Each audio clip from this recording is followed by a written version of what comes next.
आवळ्यामध्ये iron, vitamin C भरपूर प्रमाणात असतं, तर त्याच आवळ्यापासून आज आपण मुरंबा तयार केलेला आहे। नमस्कार मैत्रिणींनो, स्वागत आहे तुमचं पुष्पा पाटील किचनमध्ये। आज आपल्याला रसरशीत असा आवळ्याचा मुरंबा करायचा आहे। आवळा खाल्ल्याने आपलं लिव्हर सुद्धा साफ होत असतं, तर असा हा विटॅमिन सी आणि आयरनने भरलेला असा आवळ्याचा मुरंबा नक्की वर्षातून एकदा करायला पाहिजे।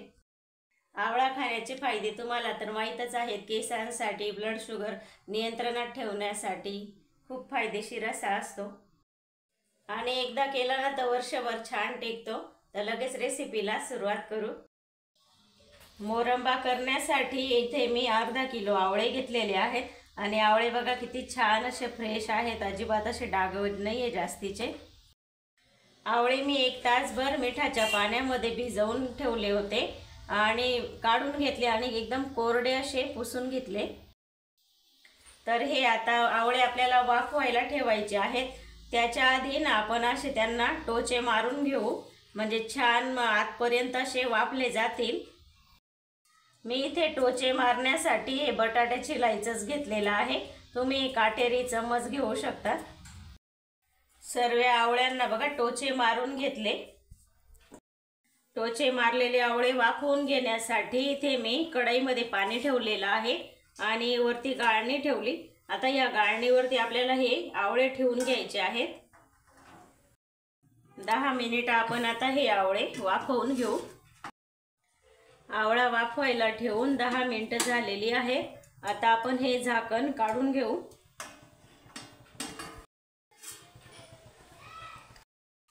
आवळे बघा छान असे वाफले गेलेले आहेत, असे मस्त मऊ झाले। वाफवलेले आवळे एका भांड्यामध्ये काढून घेतले। आता गॅसवर एक कढई ठेवलेली आहे, गॅस पेटवलेला नाहीये। आपण हे आवळे टाकून घेऊ कढईमध्ये। अर्धा किलो साखर घेतलेली आहे, ती घालून घ्यायची।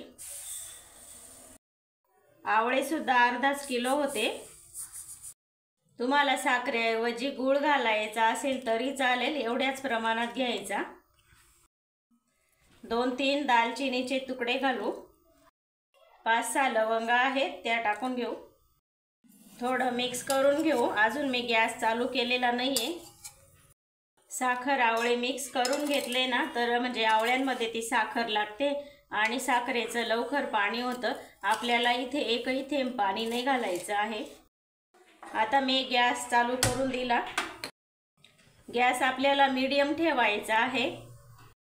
हे आपण थोडंसं असं खालीवर करत राहू, म्हणजे खाली साखर करपणार नाही। 5-6 मिनिट झालेली आहेत आणि हळूहळू साखरेचं पाणी व्हायला लागलेलं आहे। मी सतत असं हलवत आहे। तुम्हाला ही प्रोसेस करायची नसेल ना तर तुम्ही आवळ्यांमध्ये साखर घालून 4-5 तास राहू द्या। आवळे आणि साखर छान अशी मिक्स होऊन जाते आणि नंतर मग गॅसवर ठेवा।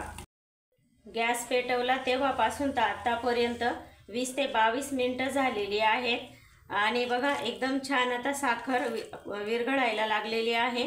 थोडीशी बाकी आहे आता। तेव्हापासून तर आतापर्यंत मी हे आवळे आणि साखर सतत मिक्स करत होती। सतत हलवणं हे गरजेचं होतं, कारण आपण एकही थेंब साखरेमध्ये पाणी घातलं नव्हतं। कारण आपल्याला हा मुरंबा आहे तो वर्षभर टिकवायचा आहे, त्याला बुरशी येऊ नये म्हणून मी इथे पाण्याचा अजिबात वापर केलेला नाहीये। तुम्हाला जर पाणी घालायचं असेल तर घालू शकता थोडंसं, पण परत मग ते साखरेचा पाक करायला परत खूप वेळ लागतो आणि मग तो मुरंबा कसं वर्षभर टिकेल असं नाही राहत। गॅस चालू केला तेव्हापासून आतापर्यंत अर्धा तास झालेला आहे आणि बघा साखरेचं पाणी होऊन पाक व्हायला सुरुवात झालेली आहे। अजून 3-4 मिनिटात बघा पाक आपला मस्त असा झालेला आहे।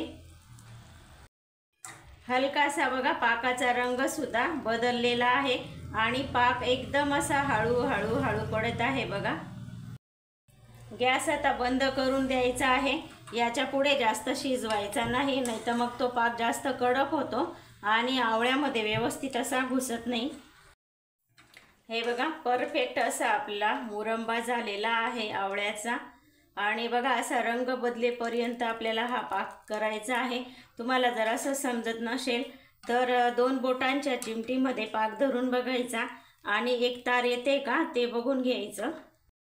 साखर घालून गॅस पेटवला तेव्हापासून तर आतापर्यंत मला ही सर्व प्रोसेस करायला 35 ते 40 मिनिटं लागलेली आहेत। तुम्हाला याच्यापेक्षा कमी जास्त वेळ लागू शकतो, कारण माझी ही कढई आहे ना खूप छान अशी जाड बुडाची आहे, म्हणून थोडासा मला जास्त टाइम लागला। तयार आहे आपला मस्त असा रसरशीत आवळ्याचा मुरब्बा। आवळ्यामध्ये पण बघा ना किती छान असा पाक घुसलेला आहे। 7-8 तास मुरल्यानंतर अजून सुद्धा छान असा हा आवळा रसरशीत होईल। हा आता पूर्णपणे थंड करून घ्यायचा आणि मस्त काचेच्या बरणीमध्ये भरून द्यायचा। ओला हात लावायचा नाही किंवा ओला चमच सुद्धा लावायचा नाही, म्हणजे वर्षभर छान असा टिकतो। तुम्हाला ही रेसिपी आवडली असेल तर लाईक, शेअर, सबस्क्राईब करायला विसरू नका। धन्यवाद।